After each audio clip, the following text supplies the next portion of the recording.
উপস্থিত হৈছো এই অনুষ্ঠানত, লাইভ অনুষ্ঠানত। আজি অনুষ্ঠানত পূৰ্বৰ নিচিনাকে আমি জুবিন চৰ্চা কৰিম। আমি আজি কথা আৰু গীত, অৰ্থাৎ গীত আৰু কথাৰে চৰ্চা কৰিম মহীৰূহ জুবিনক। আৰু ইয়াৰ বাবে আমি আমাৰ আজি ষ্টুডিঅ'লৈ আমন্ত্ৰণ জনাই আনিছো এগৰাকী বিশেষ শিল্পী, শিক্ষাসদী ব্যক্তি, ডক্টৰ সুকন্যা গোস্বামী। নমস্কাৰ। তেখেত কণ্ঠশিল্পী আৰু লগতে শিক্ষাৰ সৈতে জড়িত নলবাৰী ডায়েটৰ প্ৰবক্তা।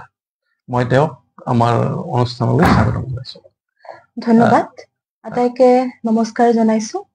নলবাৰী টাইমৰ যি এক প্ৰচেষ্টা, আমাৰ হিয়াৰ আমঠু জুবিনদাৰ মৃত্যুৰ পিছৰে পৰা তেখেতসকলে আয়োজন কৰি আহিছে গীত আৰু মাতেৰে জুবিন চৰ্চা, এয়া সঁচাকৈ শলাগ ল'বলগীয়া।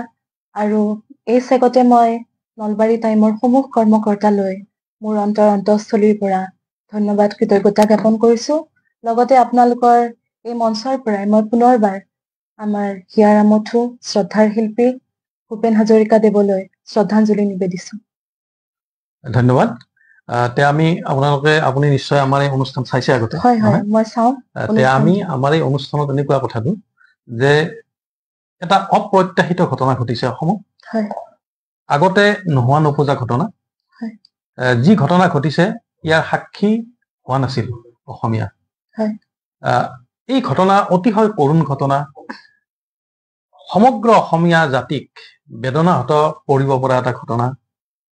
আজি প্ৰায় এমাহ 5 দিন 6 দিন গুচি গ'ল, কিন্তু ইমান দিনে অসমীয়াই যেন দুখ পৰিত্ৰাণ পোৱা নাই দুখৰ পৰা। কাৰণ আমাৰ যি মৰমৰ কলিজা সদৃশ জুবিন, এই জুবিন আমাৰ পৰা হেৰাই গৈছে। আমি জুবিন বুলি কওঁতেই জুবিনৰ আগত আমি বিশেষণ দিয়া নাই এই বাবে যে জুবিন বিশেষণ দিবলগীয়া নাই। জুবিন মানেই জুবিন, আৰু জুবিন মানেই এক। জুবিন বুলি ক'লে আৰু একো প্ৰয়োজন নাই পৰিচয়। গতিকে আমি যথেষ্ট বেদনাহত, সমগ্ৰ জাতি আজি বেদনাহত। আমি এতিয়া বিচাৰিছো, যিহেতু জুবিন গাৰ্গ একেবাৰে স্বাভাৱিক মৃত্যু নহয়, একেবাৰে কম বয়সত, মাত্ৰ 52টা বছৰ হৈছিল তেওঁ আমাৰ পৰা গুচি গ'ল। আৰু কি হ'ল যে নিজৰ ৰাজ্যত নহয়, বিদেশত সাগৰত এটা ৰহস্যময় দ্বীপত হেৰাই থাকিল জুবিন। এই ক্ষেত্ৰত আপুনি এগৰাকী কণ্ঠশিল্পী, আপুনি জুবিনৰ অনুৰাগী, আপোনাৰ প্ৰতিক্ৰিয়াটো, প্ৰথম প্ৰতিক্ৰিয়াটো আপোনাৰ কেনেকুৱা? জুবিন আজি নাই, জুবিনবিহীন অসম। জুবিনবিহীন অসম, কঙালী অসম। আমাৰ হৃদয়ৰ স্পন্দনে স্পন্দনে জুবিন দা আছিল, আছে, সদায় থাকিব। আৰু অসমীয়া জাতিটোৰ বাবে ভাবিব নোৱাৰা ক্ষতি। আমি কি হেৰুৱালো, অসমে এবিধ অমূল্য সম্পদ হেৰুৱালে। আমি হয়তো দ্বিতীয়জন আৰু এনে ব্যক্তি নাপাম। তেখেত সঁচাকে আমাৰ সংগীত জগতৰ মহানায়ক আছিল। তাতকে ডাঙৰ কথা, তেখেত মানুহৰ মাজৰ মানুহ আছিল। আৰু এই ক্ষেত্ৰত মই দাবী জনাম, আমি ডিজিটেল আন্দোলনো আমাৰ চলি আছে, যে আমাৰ জুবিন দাই ন্যায় পাবই লাগিব, ন্যায় পাবই। আমাৰ ন্যায় ব্যৱস্থাৰ ওপৰতো বিশ্বাস আছে, ভগৱানৰ ওপৰতো বিশ্বাস আছে। কিন্তু এই চেগতে মই এটা কথা কবলৈ বিচাৰিছো যে ইংৰাজীত এষাৰ কথা আছে, justice delayed is justice denied. তেনেকুৱা যাতে আমাৰ প্ৰাণৰ শিল্পী জুবিনদাৰ ক্ষেত্ৰত নহয়, সেয়াই আমাৰ কামনা। হয়, আমিও সেই কথাটোই কৈছো যে জাষ্টিচ ফৰ জুবিন। এই জাষ্টিচ ফৰ জুবিনৰ বাবে আমি এই অনুষ্ঠান, কাৰণ এইটো ডিজিটেল আন্দোলন। আমি কৈছো, আমিতো আন্দোলন কৰিছোৱে, আমি ৰাজপথতো আন্দোলন কৰিছো, ঘৰতো আন্দোলন কৰিছো। আমি কৈছোই যে আমি আজি অসমীয়া প্ৰতিগৰাকী, আমি ঘৰত শুই বহি থাকিব পৰা নাই, কাৰণ প্ৰাত্যহিক কাম সকলোৱে কৰিব লাগিব। কিন্তু যেন আমাৰ অনবৰতে বেদনা, দুখ, আমি যেন বুকুত শিল বান্ধি জীয়াই আছো, এনেকুৱা অৱস্থা হৈছে। গতিকে এই যে ডিজিটেল আন্দোলন, এটা যে এই যে আমি ন্যায় বিচাৰি আন্দোলন কৰিছো, ইয়াত যেন অলপ আমি মাত্ৰা দিব পাৰো, আচলতে নলবাৰী টাইমে এই আমি ব্যৱস্থা কৰিছিলো। গতিকে এই অনুষ্ঠানত আমাক দৰ্শকসকলে ব্যাপক সঁহাৰি জনাইছে। আজিও আমি এই অনুষ্ঠানত আমি সঁহাৰি দেখিছো। আৰু আমি পুনৰবাৰ নলবাৰী টাইমৰ সমূহ দৰ্শকক কওঁ যে আমাৰ এই লাইভ অনুষ্ঠান আপোনালোকৰ সঁহাৰি বিনে আমি আগুৱাই নিয়াটো সম্ভৱ নহয় বা নহলহেঁতেন। গতিকে আজিও যিসকলে আমাৰ এই অনুষ্ঠান উপভোগ কৰি আছে, তেখেতসকলে কমেণ্ট কৰিব, এই পেজটো ফলো কৰিব, যাতে আমি এই পেজটো বা এই অনুষ্ঠানটো চলাই নিয়াত সুবিধা পাওঁ।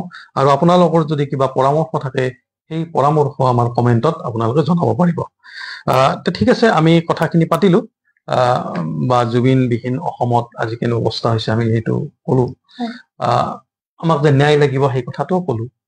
কিন্তু এতিয়া মই আপোনাক যিহেতু কণ্ঠশিল্পী বুলি চিনাকি কৰি দিছো, গতিকে এটা জুবিনৰ গান অলপমান যদি গুণগুণাই দিয়ে, হয়, মই অনুৰোধ কৰিম এটাই যে এই এটা ডাঙৰ ঘটনা ৰেকৰ্ড হৈছে, অভিলেখ হৈছে যে গীত এটা যেন প্ৰাৰ্থনালৈ পৰ্যৱসিত হৈছে, নহয়? গতিকে নিশ্চয় সেই গীতটোৱে আপুনি গুণগুণাই দিয়ক। হয়, মই প্ৰথমবাৰৰ বাবে আপুনি কোৱাৰ নিচিনাকৈ মায়াবিনী গীতটোৱে গাইছো। আৰু গীতটো আচলতে গীত হৈ থকা নাই, এতিয়া প্ৰাৰ্থনালৈ ৰূপান্তৰিত হৈছে। আমি দেখিবলৈ পাইছো যে আমাৰ নামঘৰৰ পৰা আমাৰ বিয়া ঘৰলৈ সকলোতে আজি প্ৰত্যেকজন অসমীয়াই মায়াবিনী গীতটো গাইছে। আৰু এটা নতুন যুগৰ আচলতে নতুন ধাৰাৰ এটা সৃষ্টি হৈছে। কেনেদৰে যে আগতে আমি দেখিবলৈ পাওঁ যে ল'ৰা ছোৱালীয়ে যেতিয়া নতুনকৈ গীত গোৱা আৰম্ভ কৰে, তেওঁলোকে বিলতে হালিছে গায়। মোকো বিলতে হালিছে শিকাইছিলে মাক। কিন্তু এতিয়া যেন সেই সলনি হৈছে। এতিয়া আমি দেখিছো যে নতুনকৈ থুনুক থানাক মাত ফুটা ল'ৰা ছোৱালীও মায়াবিনী গাইছে, মাক দেউতাকে শিকাইছে। গতিকে তেনে এজন শিল্পীৰ মৃত্যু হব নোৱাৰে। হয়, তেখেত কায়িকভাৱে আমাৰ মাজত নাই, কিন্তু তেখেতৰ সৃষ্টিৰাজি, তেখেতৰ কৰ্মৰাজিৰ যোগেদি তেখেত সদায় অমৰ হৈ থাকিব আমাৰ মাজত, সদায় জীয়াই থাকিব। মই মায়াবিনী গীতটি অকমান গাবলৈ প্ৰয়াস কৰিছো। আচলতে মই অসুস্থও হৈ আছো আজি বহুদিন ধৰি, মাত একেবাৰে নাই, তথাপি মই অকমান প্ৰয়াস কৰিছো। জুবিনদাৰ গীত গোৱাটো ইমান সহজ নহয়, মই চেষ্টাহে কৰিছো। মায়াবিনী ৰাতিৰ বুকুত দেখা পালো তোমাৰ ছবি, ধৰা দিলা গোপনে আহি হিয়াৰ কোণত। তুমি যে মোৰ শুকান মনত নিয়ৰৰে চেঁচাটো পাল নামি অহা ৰ'দৰে নৈ মোৰ দেহত প্ৰতিপুৱা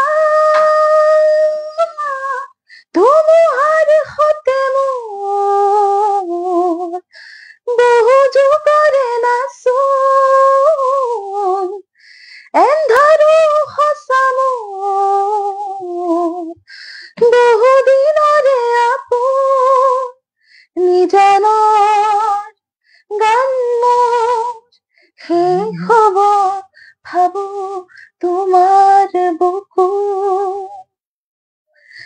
প্ৰতি শৰতৰ প্ৰভাতী ফুলে কব তোমাকে মোৰ কথা, প্ৰতি মেঘালী নিশা জোৰে কব তোমাকে মোৰ ব্যথা। ধুমুহাৰ সতে মোৰ বহু দিনৰে নাচোন, এন্ধাৰো সঁচা মোৰ বহু দিনৰে আপোন, নিজানৰ গান মোৰ শেষ হব ভাবো তোমাৰ বুকু। দুচকুলে তোমাৰ চালে সপোন আঁতৰি দিঠক নামে, চুব খুজিলে মোৰ দুহাতে দি থকা তৰি সপোন নাহে। ধুমুহাৰ সতে মোৰ বহু যুগৰে নাচোন, এন্ধাৰো সঁচা মোৰ বহু দিনৰে আপোন, নিজানৰ গান মোৰ শেষ হব ভাবো তোমাৰ বুকু। ধন্যবাদ জনাইছো আমি। আচলতে গীতটো শুনিলে যেন আমাক পুনৰ বিষাদেই আৱৰি ধৰে, নহয়? চিধা আমাৰ মনত পৰি যায় এই গৰাকীলৈ। এতিয়া আমাৰ কেইটামান আমাৰ কমেণ্ট আহিছে, মই পঢ়ি দিছো। প্ৰথম কমেণ্ট জ্ঞানেন্দ্ৰ বৰ্মন, তেওঁ গুড উইচেছ বুলি কৈছে, আমি ধন্যবাদ জ্ঞাপন কৰিছো।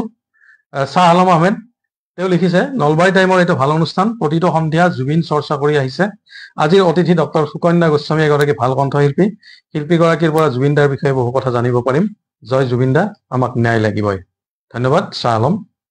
ৰিংকু আহমেদে তেখেতেও এটা কমেণ্ট দিছে যে মই নথকা অনুভৱ গানটো গাব লাগে। ঠিক আছে, আমাৰ থাকিল হেৰি। তাৰপিছত নৰেন ৰাজবংশীয়ে তেখেতে কমেণ্ট দিছে যে নলবাৰী টাইমৰ এই অনুষ্ঠানটোৱে এক নতুন মাত্ৰা প্ৰদান কৰিছে, ভাল লগা অনুষ্ঠান। আমি নৰেন ৰাজবংশীকো ধন্যবাদ জ্ঞাপন কৰিছো। আমি ইতিমধ্যে এটা গীত আমাৰ গালে আপুনি। এতিয়া যিমান দিন গৈছে, এই যে কোনোবাই কৈছে সংগীতৰ ভগৱান, হয় সংগীতৰ ভগৱানে, ভূপেন হাজৰিকা যেনেকে সংগীতৰ ভগৱান বুলি কৈছো, আমি জুবিন গাৰ্গকো সংগীতৰ ভগৱান বুলি ক'লে নিশ্চয় আমাৰ কোনো ভুল নহয়। কিন্তু এই সংগীতৰ ভগৱান গৰাকী গুচি গ'ল, এমাহ পাৰ হৈ গ'ল কেতিয়াবাই। কিন্তু এই যে প্ৰতিদিনে যেন এই 19 ছেপ্টেম্বৰৰ পিছৰ দিনৰ পৰাই, 20 ছেপ্টেম্বৰৰ পৰাই যেন এনে কিছুমান কথা ওলাই আছে, এনে কথা কিছুমান সামাজিক মাধ্যমেই হওক বা বাতৰি কাকতে হওক বা মানুহৰ মুখে মুখে চৰ্চা হৈছে যে কোনোটো কথাই আমি দলিয়াই পেলাব নোৱাৰো। জুবিন গাৰ্গ সন্দৰ্ভত যিয়ে যি কৈছে প্ৰতিটো কথাই যেন আমি যুক্তি বিচাৰি পাওঁ, এনেকুৱা এটা ধৰণ হৈছে আপুনি যদি চাই। কাৰণ এই কাৰণে হৈছে যে এটা অত্যন্ত বেদনাদায়ক অৱস্থাত, ৰহস্যজনক পৰিৱেশত, পৰিস্থিতিত জুবিনৰ বিয়োগ ঘটিছে।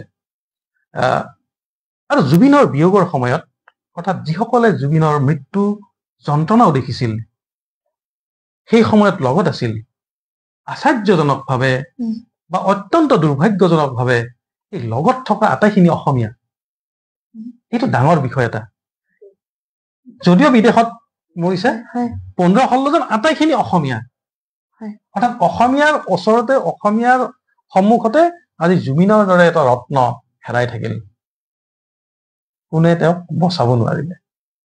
হয়, জন্ম মৃত্যু বচোৱা বস্তু নহয়, যেতিয়া মৃত্যু আহিব আহিব, কিন্তু ব্যৱস্থাটো আছে। তেওঁ পানীত মৃত্যু হৈছে, তেওঁক নিশ্চয় বচোৱাৰ চান্স আছিল। কিন্তু অসমীয়াসকলে, যিসকল অসমীয়াই চাই থাকে বুলি কলো, তেওঁলোকে চাই থাকিল, কোনোবাই ভিডিঅ' কৰিলে, কোনোবাই হাঁহিলে। অন্ততঃ আমি যিখিনি আমাৰ উপলব্ধ ভিডিঅ'ত দেখা মতে আমি দেখিছো। তদন্ত চলিছে, তদন্তই কি কৰে সেইটো এটা বেলেগ বিষয়। কিন্তু আমি সাধাৰণ মানুহ হিচাপে, জুবিন গাৰ্গক ভাল পোৱা মানুহ হিচাপে, জুবিন গাৰ্গৰ গীত ভাল পোৱা মানুহ হিচাপে আমি কিন্তু বৰ বেদনাহত হৈছো। সমগ্ৰ অসমীয়া জাতি আজি কান্দিছে। এই যে অসমীয়াসকলৰ যি ভূমিকা, এই ভূমিকাক লৈ আপোনালোকে সন্তুষ্ট বা তেওঁলোকে কেনে আপোনাৰ অনুভৱ? সন্তুষ্ট একেবাৰে নহয়। আৰু আমি এটাই গম পাইছো যে ছিংগাপুৰৰ যিসকল প্ৰবাসী অসমীয়া আছে, তেওঁলোক আজি ওলাই অহা নাই জুবিন দাৰ ক্ষেত্ৰত কি হৈছিল কবৰ বাবে, বা এটা কেছ এটাই ৰুজু কৰো, তেনেকুৱা ধৰণৰ কোনো কথা আমি দেখিবলৈ পোৱা নাই। সেয়া অতিকে দুখজনক কথা আৰু গাফিলতি হৈছে। এয়া মই নেগলিজেন্স বুলি ক'ম।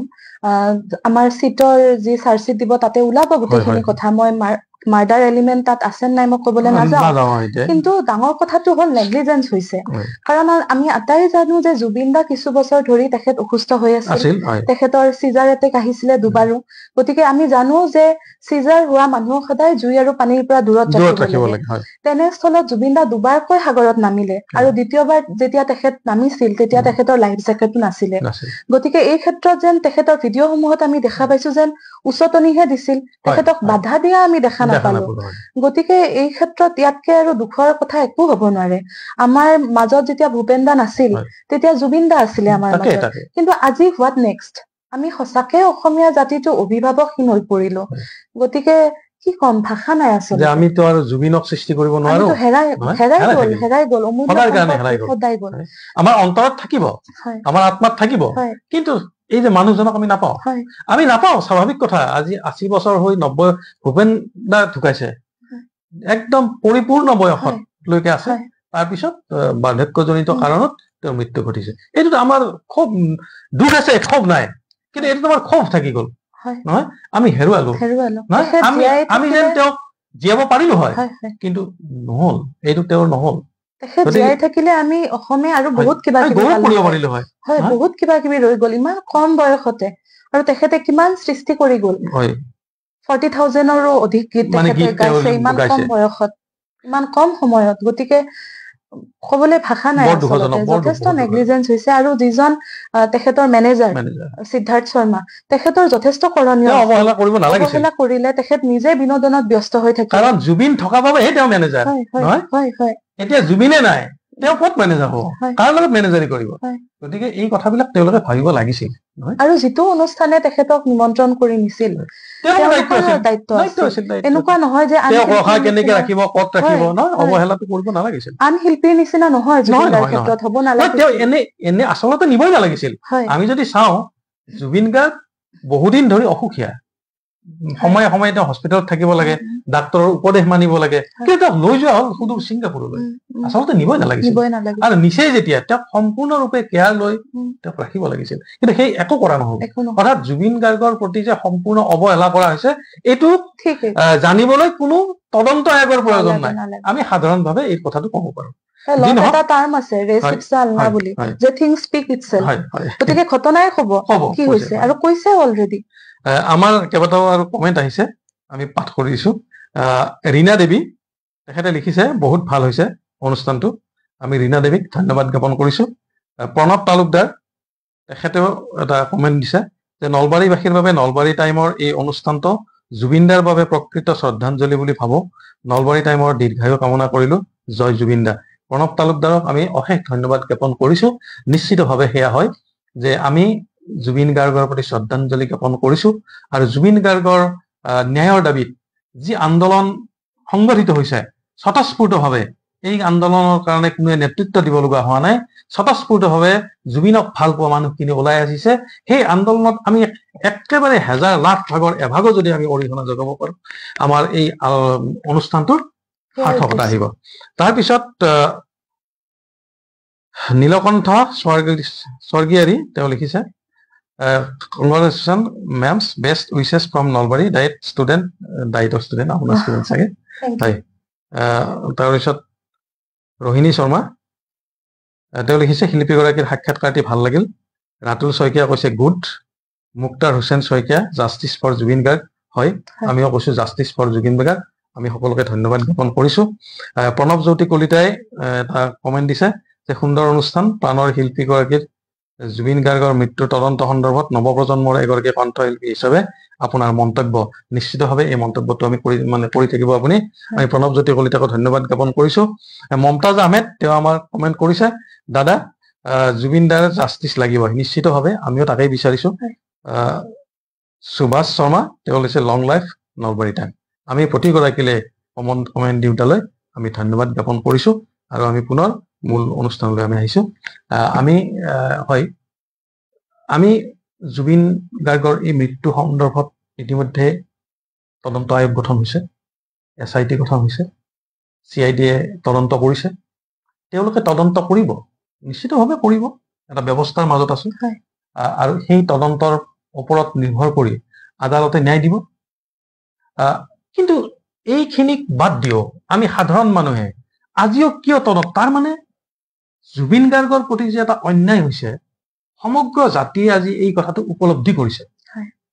ইভিন যিসকলে ন্যায় দিব, আমাক ন্যায় দিয়াত সহযোগ কৰিব বা মূল মানুহ, আজি চৰকাৰী পক্ষই চৰকাৰে কৈছে যে ৰাইজক ন্যায় দিয়া হ'ব, তাৰ মানে জুবিন গাৰ্গৰ প্ৰতি অন্যায় কৰা হৈছে, নহয়? গতিকে আমিও কথা হ'ল কি, আমি স্পষ্ট হ'ব লাগিব, আমাক পৰিষ্কাৰ কৰিব লাগিব যে জুবিন গাৰ্গে কেনেকে মৃত্যুবৰণ কৰিলে। আমি কিন্তু জানিব লাগিব, সত্যটো জানিব লাগিব।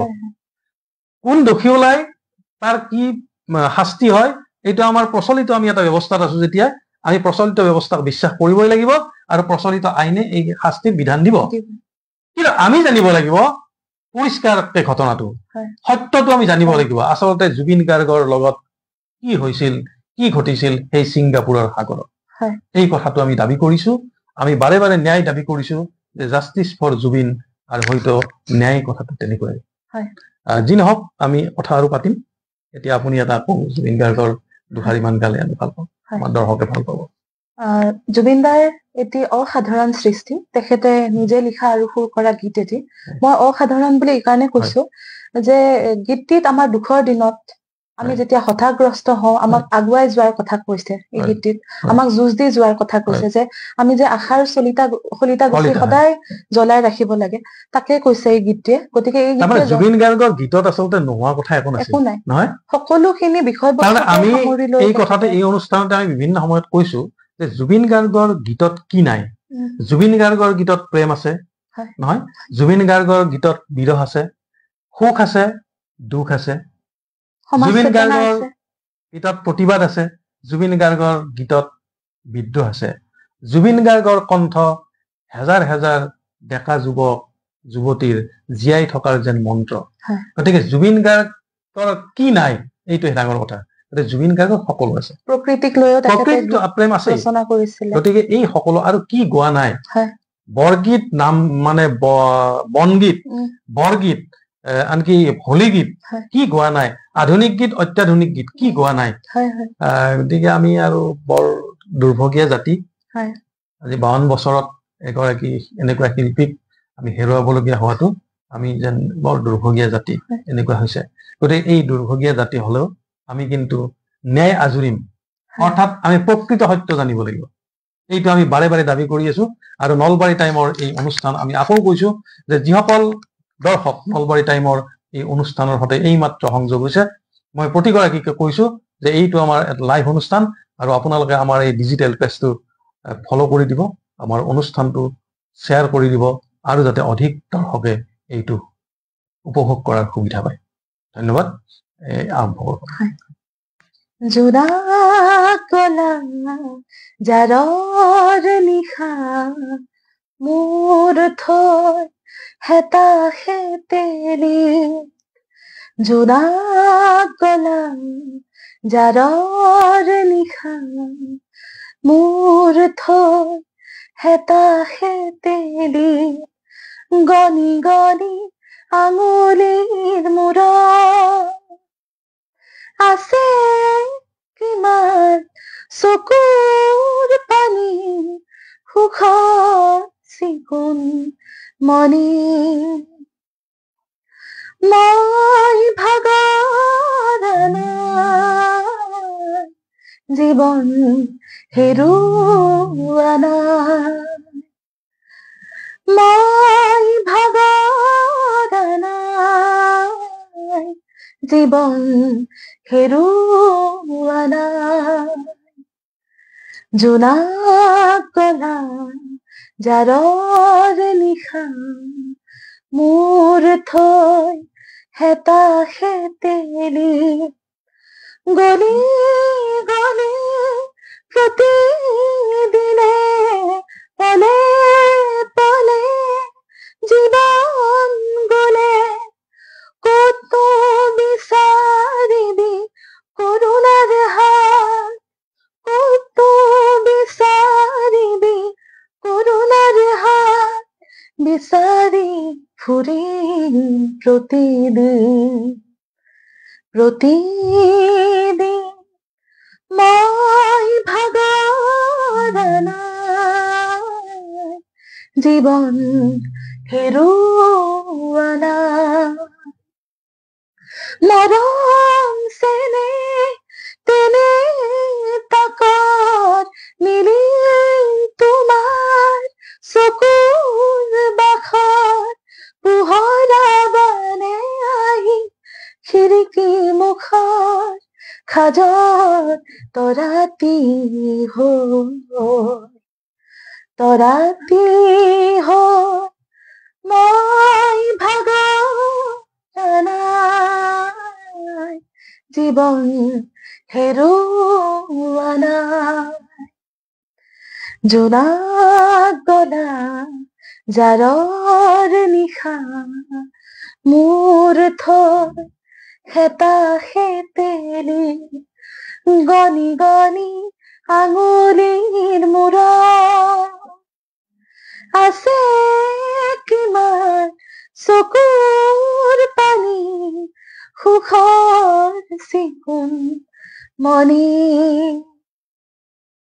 মই ভাগৰ নাই জীৱন হেৰুওৱা নাই মই ভাগৰ নাই, জীৱন হেৰুৱা নাই, জীৱন হেৰুৱা নাই, জীৱন হেৰুৱা নাই।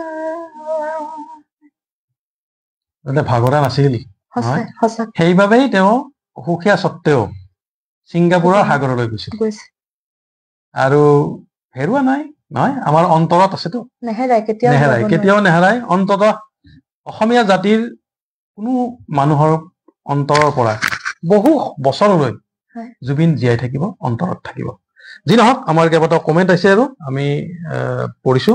ভৱেশ ডেকা তেখেতে কৈছে বৰ ধুনীয়া হৈছে অনুষ্ঠানটো। আমি ভৱেশ ডেকাক ধন্যবাদ জ্ঞাপন কৰিছো।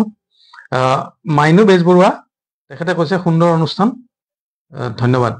আমি মাইনু বেজবৰুৱাক ধন্যবাদ জ্ঞাপন কৰিছো। মমতাজ আহমেদে কৈছে ৰিয়েলি জুবিন জাষ্টিছ, অৰ্থাৎ আমি জুবিনৰ জাষ্টিছ বিচাৰিছো। দীপজ্যোতি ৰাজবংশী বাইদেউ বহুত ভাল লাগিছে অনুষ্ঠানটো, জাষ্টিছ ফৰ জুবিন গাৰ্গ। আমি দীপজ্যোতি ৰাজবংশীক ধন্যবাদ জ্ঞাপন কৰিছো। নিশ্চিতভাৱে আমিও কৈছো জাষ্টিছ ফৰ জুবিন গাৰ্গ। তৰালী নায়ক তেখেতে কৈছে নাইচ, আমি তৰালী নায়ককো ধন্যবাদ জ্ঞাপন কৰিছো। মৃদুপম গোস্বামী মন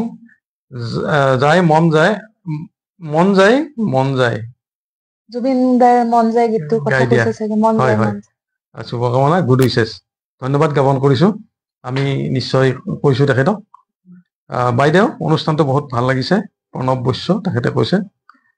তাৰপিছত মফিদা বেগম জাষ্টিছ ফৰ জুবিন গাৰ্গ, আমিও কৈছো জাষ্টিছ ফৰ জুবিন গাৰ্গ, আমি ধন্যবাদ জ্ঞাপন কৰিছো। সুন্দৰ অনুষ্ঠান, সুন্দৰ কণ্ঠৰ সুন্দৰ মানুহগৰাকী মাইনু বেজবৰুৱা কৈছে, বহুত বহুত ধন্যবাদ জ্ঞাপন কৰিছো আপোনাক। পুলকেশ শৰ্মা সুন্দৰ অনুষ্ঠান, গঠনমূলক আলোচনা, জয় জুবিন দা, জাষ্টিছ ফৰ জুবিন দা। আমি ধন্যবাদ জ্ঞাপন কৰিছো প্ৰতিগৰাকী কমেণ্টদাতাকে। গোবিন্দক দুই এটা কেতিয়াবা পাছ হৈ যায়, দিগদাৰী হৈ যায়। আমি পঢ়াখিনি গোটেইখিনি পঢ়িছো। গোবিন্দ কলিতা তেখেতে কমেণ্ট দিছে, অতি সুন্দৰ অনুষ্ঠান, শিল্পীগৰাকীলৈ পুনৰ শ্ৰদ্ধাঞ্জলি জ্ঞাপন কৰিছো। লগতে নলবাৰী টাইমক ধন্যবাদ জ্ঞাপন কৰিলো। জুবিন গাৰ্গ ডাঙৰীয়াৰ মায়া মাথো মায়া গীতটি আপোনাৰ কণ্ঠত শুনিবলৈ পালে ভাল আছিল। তেওঁ এটা অনুৰোধ জনাইছে গোবিন্দ কলিতাই, আমি তেখেতক ধন্যবাদ জ্ঞাপন কৰিছো আৰু আপোনাৰ অনুৰোধ ৰক্ষা কৰাৰ চেষ্টা কৰা হ'ব। পদুমী মেধি কলিতা বাইদেউ সুন্দৰ হৈছে, আমি তেখেতকো ধন্যবাদ জ্ঞাপন কৰিছো। গতিকে প্ৰতিগৰাকী দৰ্শক আৰু কমেণ্টদাতালৈ আমি ধন্যবাদ জ্ঞাপন কৰিছো আৰু এই অনুষ্ঠানৰ মাজলৈ আমি পুনৰ আহিছো। আমি এই অনুষ্ঠানত কথা পাতিম আৰু যিহেতু আজিৰ আমাৰ অতিথিগৰাকী নিজেই কণ্ঠশিল্পী, গতিকে স্বাভাৱিকতে ইয়াত গান দুই এটা শুনিব পাব দৰ্শকে। আৰু আপোনালোকে আমাৰ এই অনুষ্ঠানটো চাই থাকক। আৰু যিসকলে এই মুহূৰ্তত আমাৰ এই অনুষ্ঠানৰ সৈতে সংযোগ হৈছে, মই পুনৰ তেখেতসকলক ধন্যবাদ জ্ঞাপন কৰিছো আৰু আপোনালোকক অনুৰোধ জনাইছো যে আমাৰ এই অনুষ্ঠানটো আপোনালোকে শ্বেয়াৰ কৰি দিয়ক, যাতে আৰু অধিক দৰ্শকে চাবলৈ সুবিধা পায়। আৰু অসম টাইমৰ যি আমাৰ এইটো ভাতৃ সংগঠন নলবাৰী টাইম, এই নলবাৰী টাইমৰ ডিজিটেল পেজটো আপোনালোকে ফলো কৰি থব, যাতে এই নলবাৰী টাইমৰ বিভিন্ন অনুষ্ঠান ইয়াত চাবলৈ আপোনালোকে সুবিধা পায়। যি নহওক, আমি আকৌ জুবিন গাৰ্গলৈ আহিছো। জুবিন গাৰ্গৰ বিয়োগ হ'ল, মই অলপ আগতে এটা কথা কৈছিলো যে জুবিনৰ বিয়োগৰ দিনাৰ পৰাই ৰাজ্যখনৰ জুবিনক ভাল পোৱা বিভিন্নজন মানুহে বিভিন্ন কথা কৈছে। আৰু এনে লাগে যে যিয়ে যি কৈছে একো কথাই দলিয়াই পেলাব পৰা নহয়, অৰ্থাৎ সকলোতে যেন যুক্তি বিচাৰি পাইছিলো আমি। কোনোবাই কৈছে এইটো হত্যা, কোনোবাইতো বাদ দিয়ক, মুখ্যমন্ত্ৰী নিজেই কৈছে এইটো হত্যাকাণ্ড বুলি, তেতিয়াও হত্যাকাণ্ড যেন লাগে। তথাপিও ভাৱ হয় জুবিনৰ ক্ষেত্ৰতো এনেকুৱা হ'ব পাৰে নহয়। আৰু যদি জুবিনৰ ক্ষেত্ৰতে এই অন্যায় হ'ব পাৰে, পৃথিৱীৰ কাৰ লগত এনেকুৱা অন্যায় নহ'ব। তাৰপিছত কোনোবাই কৈছে যে নহয়, ষড়যন্ত্ৰ কৰি তেওঁ মৃত্যুৰ মুখলৈ ঠেলি দিয়া। এই কথাও সঁচা, হয়, ষড়যন্ত্ৰ কৰি তেওঁক মৃত্যুৰ মুখলৈ ঠেলিবও পাৰে। এই ধৰণৰ বিভিন্ন সকলো কথাই যেন বিশ্বাস কৰিবৰ মন যায়, এনেকুৱা কথা এটা হৈ গৈছে। তাৰমানে জুবিনক ইমান ভাল পায় অসমৰ মানুহে। হয়, জুবিন যেন অসাধাৰণ পুৰুষ, সাধাৰণ পুৰুষ নহয়, অদ্বিতীয় অসাধাৰণ পুৰুষ। কাৰণ তেওঁৰ শেষ যাত্ৰাত 15-16 লাখ মানুহ হৈছে। এইটো সাধাৰণ ঘটনা কেতিয়াও হ'ব নোৱাৰে। অসাধাৰণ। এই অসাধাৰণ মানুহজনৰ গুচি গ'ল। আমি সকলোৱে জানো জুবিন গাৰ্গ বাকপটু মানুহ নাছিল, বাকপটু নহয়। সাধাৰণ আমাৰ যিসকল ৰাজনীতিক তেওঁলোক খুব বাকপটু, বিশেষ নাজানে, ভাল কামো নকৰে, কিন্তু বাকপটু, মুখখন খুব এও বাকপটু নহয়, কিন্তু যি দুই এটা কথা কয় একেবাৰে প্ৰপাৰ কথা কৈ দিয়ে। তেওঁ কৈছিলে মই খাৰাংখাচ নহয়। এই তেওঁৰ মৃত্যুটো কি হ'ল, অসমৰ যিখন জগত, এই যে সাংস্কৃতিক জগত, এই সাংস্কৃতিক জগতখন যে ইমান অন্ধকাৰ, এখন যে আন্ধাৰ জগত, আচলতে অসমৰ মানুহে জনা নাছিল নহয়। এই অসমৰ সংস্কৃতিৰ জগতখন যে ইমান অন্ধকাৰ হৈ আছে, এই অন্ধকাৰ জগতখনো যেন পোহৰলৈ আহে। বহুত মানুহৰ মুখা খোলা খালে।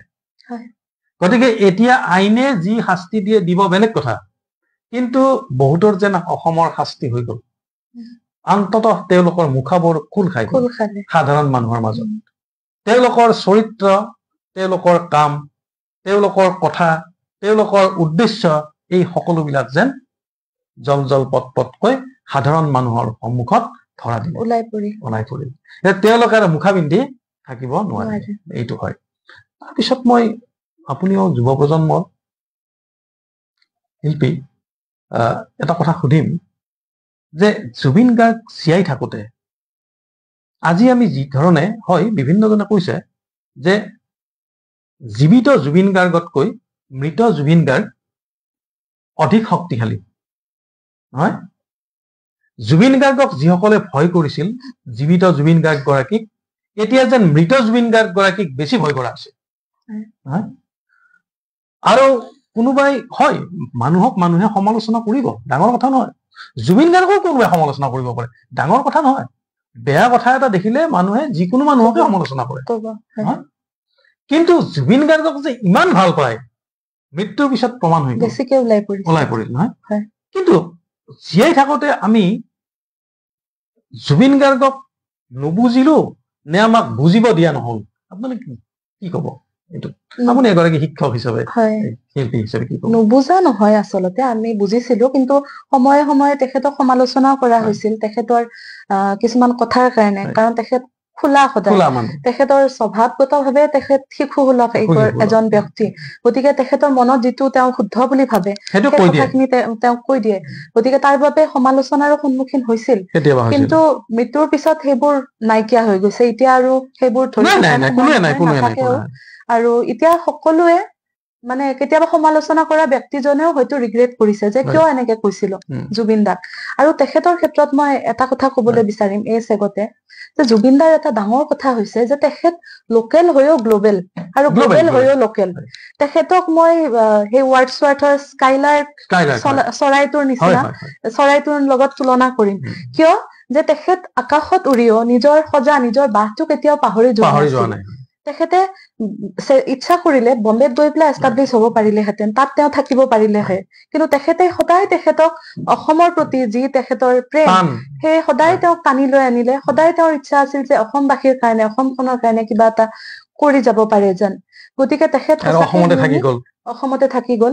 গতিকে তেখেত ইউনিক, সদায় তেওঁ অদ্বিতীয় হৈয়ে ৰব। আৰু আমি দ্বিতীয়জন জুবিন গাৰ্গ পাম বুলি মই কিন্তু নাভাবো। হয়তো সময় লাগিব, কিন্তু আমি এতিয়া আমি দেখা পাম নে নাপাম নাজানো। জুবিন গাৰ্গ ভগৱানৰ পুত্ৰ, হয় হয়, ঈশ্বৰ সন্তান। জুবিন গাৰ্গ গন্ধৰ্ব পুত্ৰ। এই গন্ধৰ্ব পুত্ৰ গৰাকীক আমি যেন হয়, কিন্তু নাজানিলো বুলি মই এইকাৰণে কৈছো যে জুবিন গাৰ্গক আমাক জানিবলৈ দিয়া নহল। এই যে তেওঁৰ যিটো এটা অসৎ চক্ৰই তেওঁক অনবৰত বেৰি ধৰি আছিল নহয়। আজি আমি অসমত জুবিন গাৰ্গ কৰবাত যদি অনুষ্ঠান কৰিবলৈ আহিছে বা কৰবালৈ আহিছে, সাধাৰণ মানুহে তেওঁৰ ফেন বিলাকে দৌৰি যায়, কিন্তু তাত বাধা প্ৰদান কৰা হয়।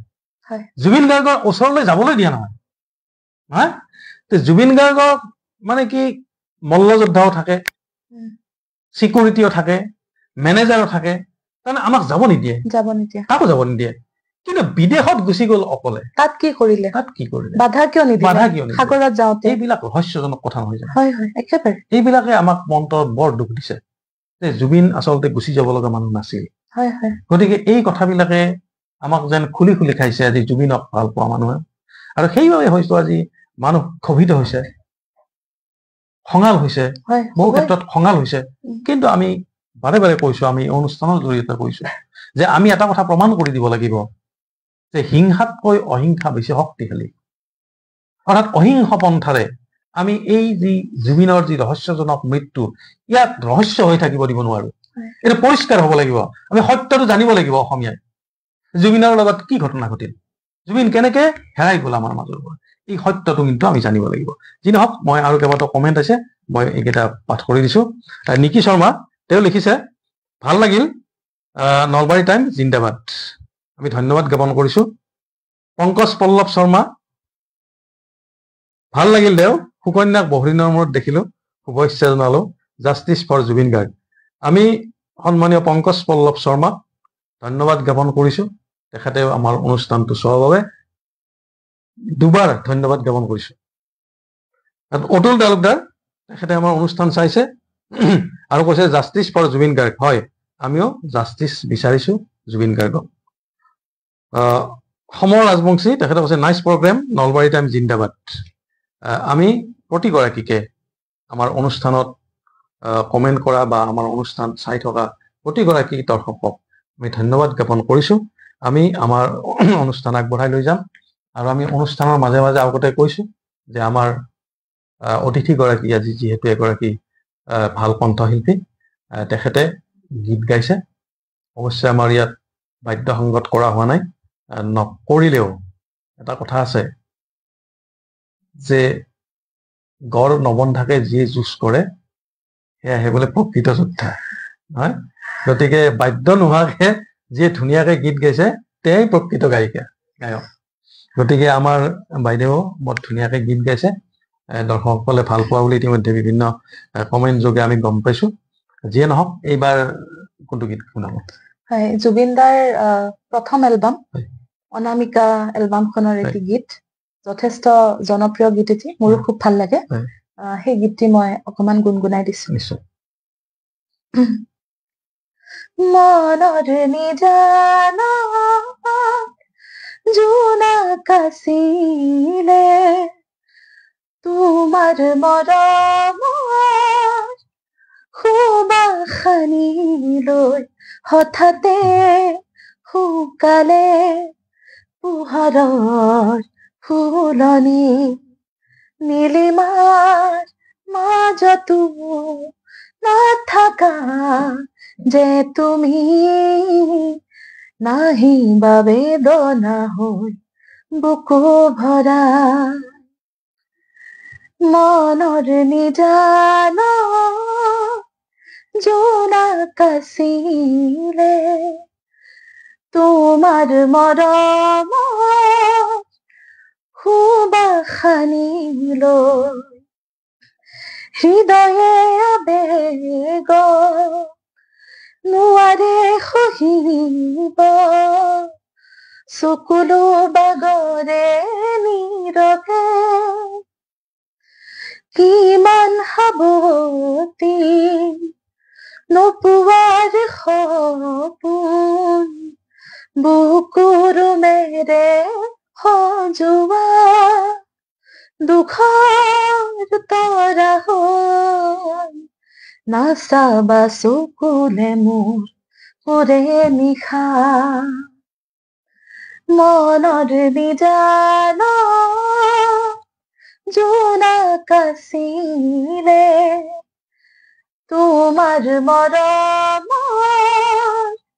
সুবাসনি লৈ জীৱন সুৰভি তোমাৰ মাজতে আছিলে অকলে নীৰৱে, সঁচা প্ৰেমৰো উশাহ আছিলে, অকলশৰীয়া বুকুতে মৰুভূৰ মায়া হ'ল, নাহিবা বুকুলে মোৰ মিছাকৈয়ে। মনৰ নিজানা জোনাক আছিলে তোমাৰ মৰমৰ সুবাসনি লৈ হঠাতে শুকালে পোহৰৰ ফুলনি নীলিমাৰ মাজতো নাথাকা যে তুমি নাহিবা বেদনা হৈ বুকু ভৰাই মনৰ নিজানা জোনাক আছিলে তোমাৰ মৰমৰ সুবাসনি লৈ। ধন্যবাদ। ধন্যবাদ। আমি ধন্যবাদ জ্ঞাপন কৰিছো। কমেণ্ট কেইবাটাও আহিছে, আমি পাঠ কৰিছো। লাজুল হক তেওঁ কৈছে, জুবিনদাৰ এটা এটা কথা যেন এতিয়া সত্য হৈ গৈ আছে। Justice for Zubeen Garg. হয়, আমিও জাষ্টিচ ফৰ জুবিন গাৰ্গ ন্যায় কামনা কৰিছো, ন্যায় দাবী কৰিছো। আৰু জুবিন গাৰ্গ আমি কৈছো যে জুবিন গাৰ্গ ঈশ্বৰৰ অংশ। গতিকে তেওঁ যি কৈছিল, তেওঁ দ্ৰষ্টা নহয়, কবিসকল স্ৰষ্টা দ্ৰষ্টা, শিল্পীসকলক স্ৰষ্টা বুলিও কোৱা হয়, দ্ৰষ্টা বুলিও কোৱা হয়। অৰ্থাৎ তেওঁলোকৰ দূৰদৃষ্টি থাকে, আৰু সেইবাবে হয়তো জুবিন গাৰ্গৰ দূৰদৃষ্টি আছিল, আৰু যি কৈছিল আজি সঁচা হৈ গৈ আছে বহুত ঘটনা। আনকি আচৰিত হৈছো এই চাগতে মই এটা কথা কবলৈ বিচাৰিছো যে আমাৰ যিটো ৰৈ ৰৈ বিনালে তেখেতৰ অন্তিমখন চিনেমাৰ যিটো ট্ৰেইলাৰ মুকলি হল, সেয়া চাই আচৰিত হৈ গৈছো যে ৰিয়েল লাইফ আৰু ৰিয়েল লাইফ ইমান কেনেকে মিলিব পাৰে। আচৰিত কথা, তেখেতে যেন দেখিছিল, তেখেতে যেন অনুমান কৰিব পাৰিছিল যে কি হৈ আছে। আৰু তেখেতে এটা কথা বাৰ বাৰ কৈছিলে, জাষ্টিচ ফৰ জুবিন গাৰ্গ বুলি আমি যেতিয়া কম তেতিয়া এই কথাষাৰ কবই লাগিব যে আমাৰ ৰীতা চৌধুৰী বাইদেউৰ যিটো সাক্ষাৎকাৰ লৈছিল তেখেতৰ, তাত তেখেতে কৈছিলে যে পিপল মেড মি মেচিন, যে তেখেতক ব্যৱহাৰ কৰা হল। তেখেতে নিজেও অনুভৱ কৰিছিল এই কথাষাৰ। তেওঁ হতাশ হৈছিল নেকি বাৰু শেষৰ ফালে? তেওঁ কৈছে যে মোক যন্ত্ৰ বনোৱা দিয়া হৈছে। হয় হয়, আহিবই হতাশা। আৰু তেখেতে কৈছিল যে মই অকলশৰীয়া। এই কথাষাৰ তেখেতে বাৰ বাৰ কৈছিল। সদায় ইমান মানুহৰ মাজত থাকে, তাৰ পিছতো এই শিল্পীজন কিয় অকলশৰীয়া হল? এইটো এটা ডাঙৰ প্ৰশ্ন। এইটো এটা ৰিচাৰ্চৰ বিষয় আচলতে। এতিয়া জুবিন গাৰ্গক এনেকুৱা হৈছে যে জুবিন গাৰ্গক লৈ বহুতে গৱেষণা কৰিব পাৰিব। একেবাৰে তেখেতৰ গীতক লৈ, তেখেতৰ জীৱন লৈ, ব্যক্তিগত জীৱন, তেওঁৰ কথা, তেওঁৰ যি এই ধৰণৰ ভৱিষ্যতবাণী যিবিলাক আজি কৈছে আমাৰ এটা কমেণ্টত, যি কৈছিল সেয়ে হৈ আছে। অৰ্থাৎ এই ভৱিষ্যতবাণী, এই সকলোবিলাক লৈ নিশ্চয় গৱেষণা কৰিব পাৰিব, নহয় জানো? আৰু সাগৰক লৈ তেখেতে সাগৰ তলিত শুবৰে মন শুই পৰিল। তেওঁ কৈছিল। আৰু এই যে শেষৰ যিখন চিনেমা ৰৈ ৰৈ বিনালে ওলাবই নহয়, ইতিমধ্যে টিকট বিক্ৰী কৰিছে। গতিকে এই চিনেমাখনক লৈ তেওঁৰ বহুত সপোন আছিল, সম্পূৰ্ণ কৰিব নাপালে, তথাপিও প্ৰায় শেষ পৰ্যায়ত তেওঁ ৰাখি দিছিল। গতিকে যিয়ে নহওক, আমি অসমৰ মানুহে গম পাইছো যে এই চিনেমাখন চাব, আৰু বিভিন্ন টিকট ইতিমধ্যে শেষ হৈ গৈছে। আমি আৰু কথা পাতিম আৰু গীত শুনাম। লগে লগে নলবাৰী টাইমৰ যি আমাৰ লাইভ অনুষ্ঠান, এই লাইভ অনুষ্ঠানলৈ যিসকল আমাক দৰ্শকে আমাক সঁহাৰি জনালে, আমি প্ৰতিগৰাকী দৰ্শকক ধন্যবাদ জ্ঞাপন কৰিছো। আমাৰ অসম টাইম পৰিয়ালৰ নলবাৰী টাইম আমাৰ এটা ভাতৃ সংগঠন, ভাতৃ পেজ। গতিকে এই পেজটো আপোনালোকে ফ'ল' কৰি দিব, আৰু এই অনুষ্ঠান শ্বেয়াৰ কৰি দিব, যাতে সকলোৱে চাবলৈ সুবিধা পায়।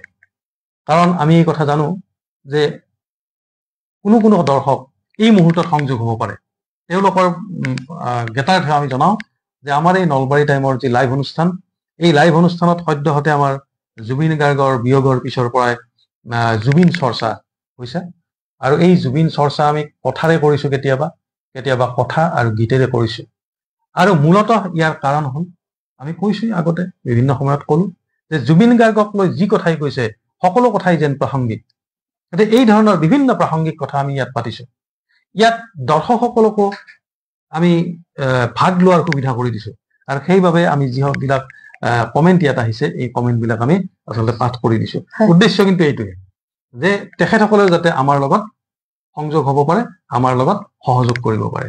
আৰু ইয়াত যদি কিবা আপোনালোকৰ পৰামৰ্শ থাকে এই কথাটো ক'ব পাৰিব, কিবা প্ৰশ্ন থাকিলে সেইটোও ক'ব পাৰিব, আমি নিশ্চয় উত্তৰ দিয়াৰ চেষ্টা কৰিম। গতিকে এনেকে আমি নলবাৰী টাইমটো চলাই আছো। আৰু যি নহওক এইবাৰ মই আৰু এটা কথা সুধিম, জুবিন গাৰ্গক ইমান কিয় ভাল পায় বাৰু ডেকা চামে? বিশেষকে সকলোৱে ভাল পায়, মই কোৱা নাই, কিন্তু এই যে ডেকা শক্তিৰ হাৰ্ট থ্ৰব বুলি যাক কোৱা হৈছে, যুৱ প্ৰজন্মৰ যিটো হাৰ্ট থ্ৰব, কিয় কিয় ইমান ভাল পায়? আচলতে গায়ক বহুত আছে, হয় কিন্তু তেখেতে কি কৰিলে, টকাতকেও তেখেতে মানুহ আৰ্জিলে। হয়। তেখেত মানুহৰ মানে মাজৰ মৰম আৰ্জিলে। এগৰাকী মানুহ, মৰম আৰ্জিলে তেখেতে। গতিকে সেইকাৰণে ইউনিক। আৰু তেখেতৰ গীতৰ যিবোৰ হয়। বিষয়বস্তু, হয়। সেয়া আচলতে সকলোকে এপিল কৰে, বিশেষকৈ ডেকা চামক, কিয়নো প্ৰেমৰ লৈ হয়, পেলাই মই কৈছো, তেখেতে হয়। গীত গায়, প্ৰকৃতিক লৈ গীত গায়, লছৰ গীত গায়, হয়। সমাজ চেতনা আশা, আছে, হতাশা, হয়, নহয়? গোটেইখিনি সকলো। আছে। গতিকে সেইকাৰণে যুৱচামে তেখেতক বেছি ভাল পায়। আৰু এতিয়া যুৱচাম বুলি ক'ব নোৱাৰো, নাই, সকলোৱে আচলতে ভাল পায়। সকলো শ্ৰেণীৰ কাৰণ লোকে এতিয়া সকলোবিলাক গীত সকলোৱে শুনিছেতো, সকলোৱে গতিকে এতিয়া ভালকে বুজি পাইছে যে নহয়, আচলতে জুবিন গাৰ্গ এনেকুৱা এটা ৰত্ন সম্পদ, হয়। নহয়? যি নহওক, আমি নলবাৰী টাইমৰ এই অনুষ্ঠানত আৰু কমেণ্ট আহিছে কেইবাটাও, এই কমেণ্ট আমি পাঠ কৰিছো। লাৱণ্য দাস তেখেতে লিখিছে, তেওঁৰ শোকত ম্ৰিয়মান কৌটি কৌটি মানুহৰ পবিত্ৰ চকুৰ পানী অথলে নাযায়। তেওঁৰ দাৰ্শনিক চিন্তাধাৰা মানৱতাৰ ঊৰ্ধত। অনুষ্ঠানটো চাই সুখ অনুভৱ কৰিছো। তেখেতে ন্যায় পাবই লাগিব। হয় লাৱণ্য দাস, আমি ধন্যবাদ জ্ঞাপন কৰিছো। আমাৰ চকু পানী অথলে নাযায়, প্ৰয়োজন হলে এই চকু পানীৰে আমি অস্ত্ৰ সাজিব লাগিব, যাতে আমাৰ ন্যায় প্ৰাপ্তি সহজ হৈ পৰে। আমি আপোনাক ধন্যবাদ জ্ঞাপন কৰিছো। কৌশিক কাশ্যপ তেখেতে কৈছে, কেতিয়াবা দিগদাৰী হৈ যায়, জুবিন দা অমৰ হওক, জাষ্টিছ ফৰ জুবিন গাৰ্গ। মই ধন্যবাদ জ্ঞাপন কৰিছো কৌশিক কাশ্যপক। মল্লিকা মজুমদাৰ, বৰ সুন্দৰ অনুষ্ঠান, সঁচাকৈয়ে বৰ ভাল লাগিল। মল্লিকা মজুমদাৰকো আমি ধন্যবাদ জ্ঞাপন কৰিছো আমাৰ এই অনুষ্ঠান চাই তেখেতে কমেণ্ট কৰাৰ বাবে। দীপাংকৰ মালি তেখেতে আমাৰ অনুষ্ঠান চাই আছে, আমি তেখেতক ধন্যবাদ জ্ঞাপন কৰিছো। ৰিংকু আহমেদ তেখেতেও আমাৰ অনুষ্ঠান চাইছে, আমি তেখেতক ধন্যবাদ জ্ঞাপন কৰিছো। আৰু যিসকল অনুষ্ঠান ইয়াত কমেণ্ট আহিব, আমি আটাইখিনি কমেণ্টে আচলতে পঢ়াৰ চেষ্টা কৰিম। তাৰপিছত দুই এটা হয়তো ৰৈ যাব পাৰে আমাৰ অসাৱধান মানে নেদেখা বাবে। তাৰপিছত Harihar Baishya, nice program, justice for Zubeen Garg তেখেতে কৈছে, আমি ধন্যবাদ জ্ঞাপন কৰিছো। আফতাব হুছেইন তেখেতে এটা কমেণ্ট দিছে যে সুন্দৰ অনুষ্ঠান, তোৰ লগতে সুন্দৰ কণ্ঠ, আপুনি দূৰে দূৰে গীতটি এবাৰ গুণগুণাই দিব। ঠিক আছে, এইবাৰ আচলতে সেইটোৱে হওক। মই এইবাৰ এটি আবাহন থিয়েটাৰৰ গীত গাবলৈ লৈছো। খুব সুন্দৰ গীত এটি, আৰু সকলোৱে এই গীতটি অনুভৱ কৰিব পাৰে এই গীতটি, কিয়নো এই গীতটিত মাকৰ লগত সন্তান যিয়ে বান্ধোনেৰে বান্ধ খাই থাকে তাৰ কথা কোৱা হৈছে। পলাশ গগৈয়ে খুব সুন্দৰভাৱে কম্প'জ কৰিছে, আৰু জুবিনদাৰ কণ্ঠৰ কথা আমি কবই নালাগে। গতিকে সেই গীতটি মোৰো খুব ভাল লগা গীত এটি, মোৰ প্ৰিয় গীত এটি। সেই গীতটি মই অকমান গুণগুণাই দিছো। ঠিক আছে। গানেতে গুৱানা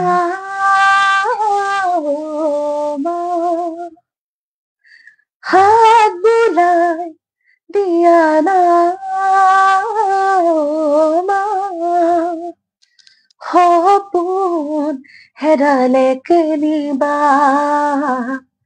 বিচাৰি আনি দিয়া না, নাই শুবা পৰা নাই বুকুখন বিষাইছে মা, গানেতে গোৱানা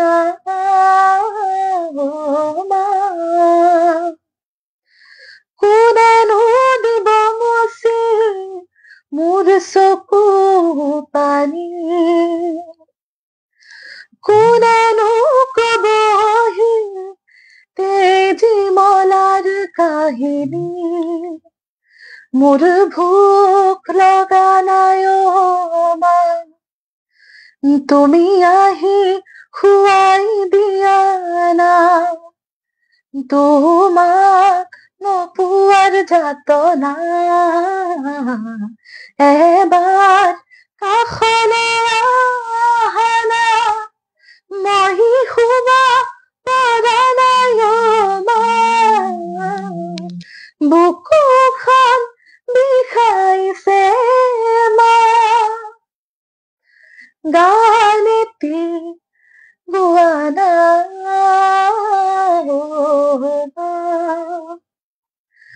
হাত বুলাই দিয়া না মা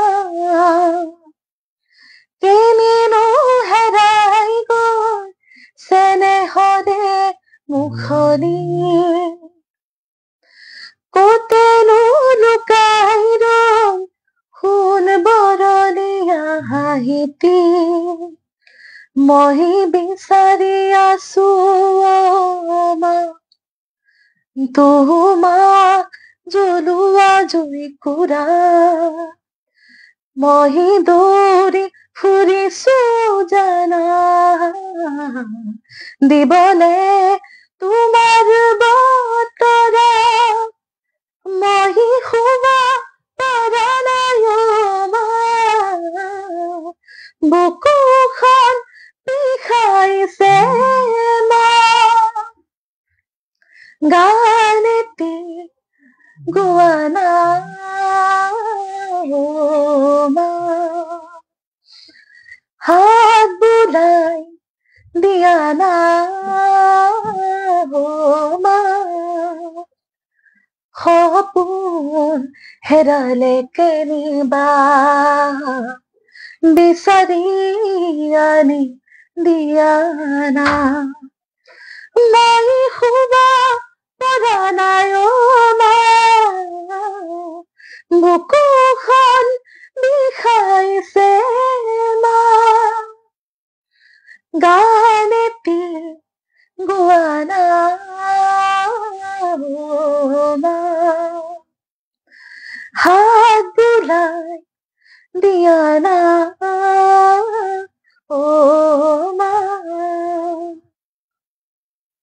ধন্যবাদ ধন্যবাদ মাতৃ আৰু সন্তানৰ নহয় হয় যে সম্পৰ্ক মৰ্মস্পৰ্শী গীত হয় আচলতে শুনিলে আকৌ চকু পানী ওলাব খোজে কাৰণ সেই শিল্পীগৰাকী আমাৰ আজি আৰু নাই আমাৰ মাজত গতিকে স্বাভাৱিকতে আমি আৱেগিক আমি দুখিত আমি বেদনাক্লিষ্ট আজি এই অন্তৰেৰে আমি বুকুত শিল বান্ধি যেন আজি জুবিনক চৰ্চা কৰিব লগা আছে হয় গতিকে এইটো আমাৰ বাবে দুৰ্ভাগ্য অসমীয়া জাতিৰ বাবে দুৰ্ভাগ্য গতিকে মই পুনৰ নলবাৰী টাইমৰ এই লাইভ অনুষ্ঠান আপোনালোকে নলবাৰী টাইম ফলো কৰিব হয় যিসকলে আৰম্ভণিৰ পৰা শেষলৈকে চাইছে এই অনুষ্ঠানটো তেওঁলোকে ভাবিব হয়তো যে আমি একে কথাই বাৰে বাৰে কৈ থাকো যে নহয় যিকোনো মুহূৰ্ততে আমাৰ অনুষ্ঠানৰ সৈতে সংযোগ হ'ব পাৰে দৰ্শক গতিকে যিসকলে পলমকে অনুষ্ঠানত আমাৰ সংযোগ হয় এই প্ৰতিগৰাকীৰ জ্ঞাতাৰ্থে আমি এই কথাখিনি কৈছো যে অসম টাইম পৰিয়ালৰ আমাৰ এটা ভাতৃ সংগঠন পেজ আমাৰ সহযোগী পেজ নলবাৰী টাইম এই নলবাৰী টাইম যিসকলে এতিয়াও ফলো কৰা নাই আপোনালোকে ফলো কৰি দিব এই ডিজিটেল পেজটো ফলো কৰি দিয়ক যাতে এই পেজত যিবিলাক বা বাতৰি বৃহত্তৰ নলবাৰী অঞ্চলৰ আপোনালোকে পাব আৰু অন্যান্য অনুষ্ঠানো আপোনালোকে পাব আমাৰ অনুষ্ঠানটো আপোনালোকে শ্বেয়াৰ কৰি দিয়ক যাতে আৰু আপোনালোকৰ বন্ধু শুভাকাংক্ষী সকলোৱে এই অনুষ্ঠানটো চাব পাৰে গতিকে আমি আমাৰ অনুষ্ঠান আগবঢ়াই নিম লগতে আমি কৈছোৱে যে আমাৰ কণ্ঠশিল্পী তেখেতে গীতো গাব আমি কথাও পাতিম 2-4টা কথা আমি পাতি থাকিম কমেণ্টও পঢ়িম এটা কমেণ্ট আকৌ পঢ়িছো মই কৃষ্ণমণি নাথ তেখেতে কৈছে জুবিন গাৰ্গ এজন কাঁইটৰ মাজৰ গোলাপ আছিল তেওঁ একক আৰু অনন্য তেওঁৰ বিষয়ে কৈ শেষ কৰিব নোৱাৰি নিশ্চিতভাৱে তেওঁ একক অনন্য তেওঁৰ কথা আমি এনেকে অলপ সময় কৈ আমাৰ দৰে মুৰুখমতীয়ে শেষ কৰিব নোৱাৰো কাৰণ জুবিন গাৰ্গ ভগৱানৰ সন্তান জুবিন গাৰ্গ অমৃত সন্তান জুবিন গাৰ্গ গন্ধৰ্ব সন্তান গতিকে তেওঁৰ আমি অবৰ্তমানত আমি ক্ষোভিত এই কাৰণে যে তেওঁৰ মৃত্যু ৰহস্যজনক দুখিত এইভাবে যে তেওঁৰ নিচিনা শিল্পী এটুকুৰাকী আমাৰ মাজৰ পৰা আমি হেৰুৱাই পেলালো গতিকে এই ক্ষোভ, বেদনা, যন্ত্ৰণা, দুখ এই সকলোবিলাক লগ লগাই আজি এমাহ পাৰ হৈ গ'ল, তথাপিও যেন মানুহ আজি দুখত ম্ৰিয়মান হৈ আছে। আজি জুবিন গাৰ্গৰ এই জাষ্টিচ বিচাৰি আজি প্ৰতিবাদ মুখৰ হৈ থাকিব লগা হৈছে, ৰাজপথত ওলাব লগা হৈছে।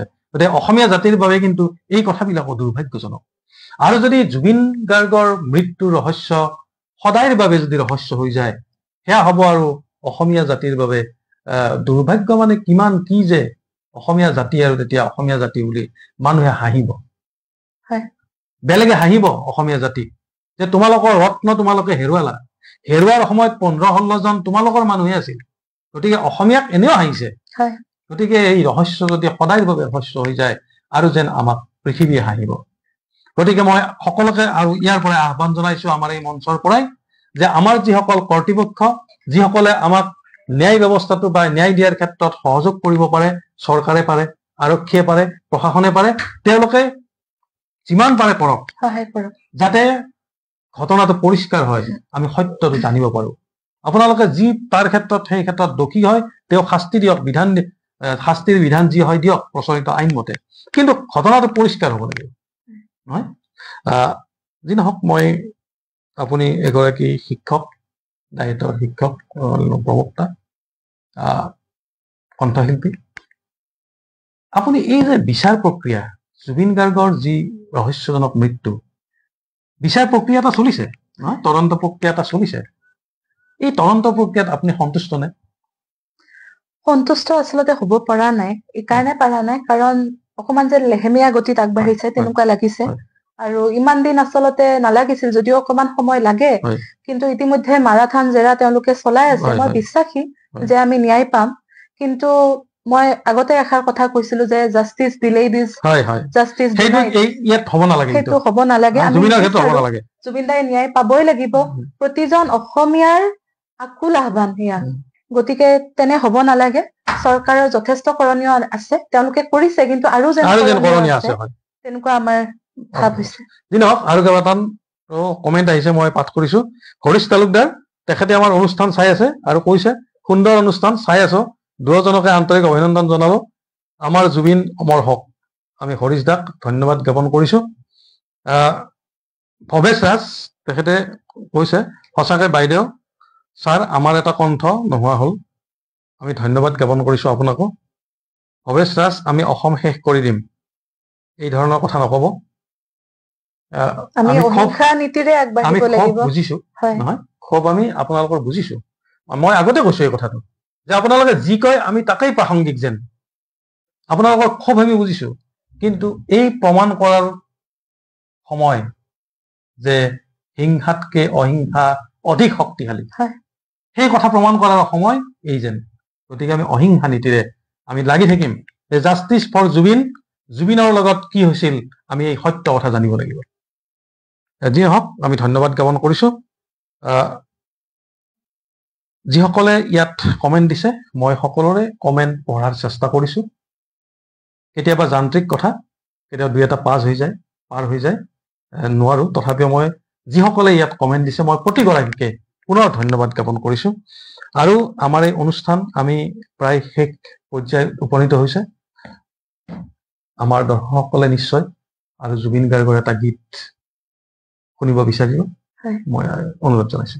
আমাৰ যুৱচামে বিশেষকে খুব ভাল পোৱা গীত এটি, মোৰো খুব প্ৰিয় গীত, ৰিঙা ৰিঙা মন এলবামখনৰ গীত এটি। সেই গীতটি মই শেষত অকমান গাবলৈ চেষ্টা কৰিছো। ঠিক আছে।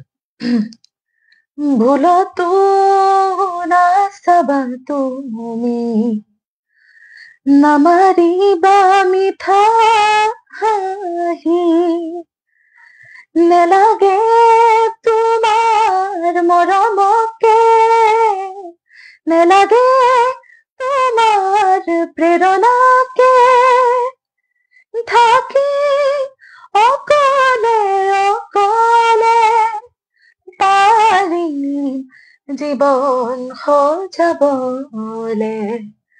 ভুলতো নাচাবা তুমি, নামাৰিবা মিঠা হাঁহি, তুমি চালে মোৰ ভাল লাগিছিল তুমি হাঁহিলে প্ৰাণ ভৰিছিল এতিয়া নালাগে তেনে মিঠা হাঁহি দেখিলে জানা বুকু যাই ফাটি নালাগে আহিব উভতি আনৰ মৰমকে নেওচি ভুলতো নাচাবা তুমি নামাৰিবা মিঠা হাঁহি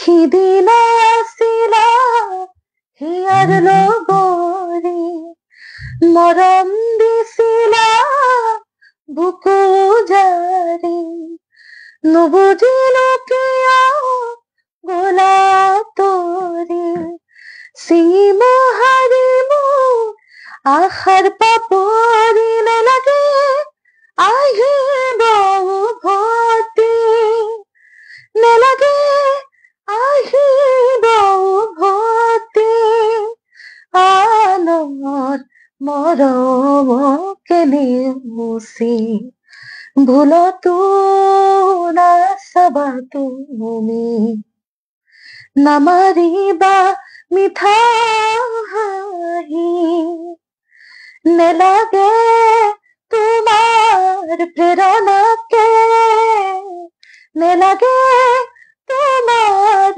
মৰমকে থাকি অকলে অকলে পাৰি জীৱন সজাবলে ভুলতো নাচাবা তুমি নামাৰিবা মিঠা হাঁহি জয় জুবিন দা ধন্যবাদ আমি অনুষ্ঠান শেষ কৰিম আমি আকৌ পুনৰবাৰ দাবী জনাইছো জাষ্টিছ ফৰ জুবিন গাৰ্গ জুবিন গাৰ্গে এই অকালতে কাৰোবাৰ বাবে যদি আমাৰ পৰা আঁতৰি যাব লগা হ'ল এই সকলোবিলাক পোহৰলৈ আহক কোনোবা যদি ষড়যন্ত্ৰকাৰী জুবিন দাক হত্যা কৰিছে তেনেহলে সেই হত্যাকাৰীৰ উচিত শাস্তি হওক জুবিন গাৰ্গৰ লগত ছিংগাপুৰৰ সাগৰত যি ঘটিল এই সমস্ত কথা অসমীয়া জাতিৰ সন্মুখত জল জল পট পটকৈ পৰিষ্কাৰ হৈ পৰক তাকে আমি আশা কৰিছো আৰু দাবীও জনাইছো কাৰণ সংশ্লিষ্ট কৰ্তৃপক্ষ আছে এই সকলো ঘটনা অনুসন্ধান কৰাৰ তদন্ত কৰি আমাৰ মত স্পষ্ট কৰাৰ গতিকে যি নহওক আমাৰ আজিৰ অনুষ্ঠান ইমানতে আমি সামৰিম পুনৰ আমি কৈছো জাষ্টিছ ফৰ জুবিন গাৰ্গ জুবিন গাৰ্গ ধন্যবাদ পৰিষ্কাৰ হয়